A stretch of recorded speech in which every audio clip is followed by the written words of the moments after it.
ठीक है, ओके। सर्वप्रथम मैं देश के सिपाहियों को, क्रांतिकारियों को, देशभक्तों को, बलिदानियों को, सेनानियों को नमन करती हूँ। उपस्थित सभी क्षेत्रवासियों को मेरा अभिवादन और गणतंत्र दिवस की बहुत बहुत बधाई, बहुत बहुत शुभकामनाएं। इसके साथ एक बहुत ही महत्वपूर्ण दिवस अभी कुछ समय पहले बीता है। आज के दिन हमें उसके बारे में भी जानना चाहिए। हंसते हंसते जिसको गाकर फांसी पर अनेकों भारत माँ के वीर सपूत झूले थे, वंदे मातरम मंत्र है जिसको कोटि कोटि नमन हमारा।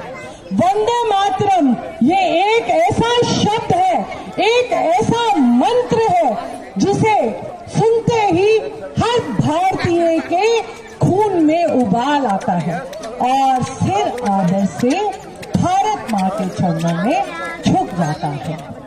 ये वही वंदे मातरम था जिसे गाते हुए लाखों वीरों ने, लाखों सैनिकों ने, लाखों शहीदों ने, लाखों क्रांतिकारियों ने, लाखों बलिदानियों ने हंसते हंसते भारत माँ की रक्षा के लिए अपने प्राण निछावर कर दिए। उसी पवित्र राष्ट्रीय गीत की, उसी मंत्र की 150वीं वर्षगांठ अभी कुछ समय पहले पूरे देश में बड़ी धूमधाम से मनाई गई। मैं उस राष्ट्रीय गीत की, जिसे भारत माँ की अपने जो की जयंती भी कहें तो कोई अति, मैं उस राष्ट्रीय गीत की जिसे भारत माँ की जयंती भी कहें तो कोई अतिशयोक्ति नहीं होगी। मैं वंदे मातरम राष्ट्रीय गीत की 150वीं वर्षगांठ पर बहुत बहुत बधाई देती हूँ और हृदय से राष्ट्रीय गीत के लेखक श्री बंकिम चंद्र चट्टोपाध्याय जी को शत शत नमन करती हूँ। कोई भी राष्ट्र तभी सुरक्षित रहता है जब वहाँ के निवासी एकता के साथ रहते हैं, अपने कर्तव्यों का पालन करते हैं। वह नियम और अधिकार जो संविधान ने हमें दिए, जानी बटोगे तो कटोगे, ये सिर्फ एक नारा नहीं है। अगर हमें राष्ट्र सुरक्षित रखना है, अपने अधिकार सुरक्षित रखने हैं, तो हमें एकता और संगठन बनाए रखना होगा। वैसे भी सनातनियों का पहला संविधान मनुस्मृति था।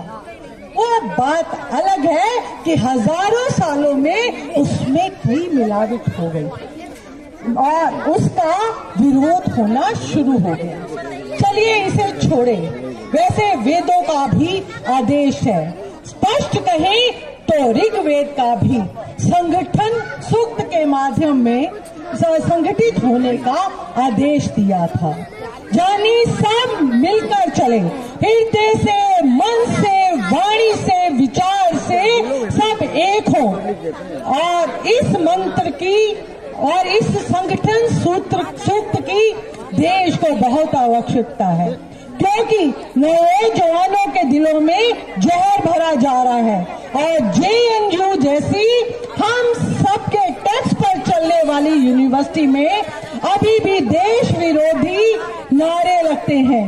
जो आज के दिन कुछ ये भी समझना होगा कि संविधान अपने आप नहीं बचता, बचाया जाता है। राष्ट्र रक्षा अपने आप नहीं होती, राष्ट्र रक्षा की जाती है।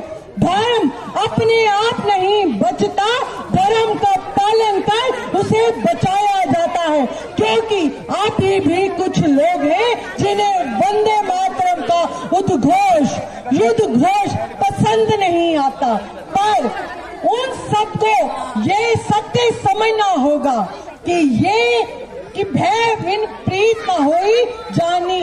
जब भय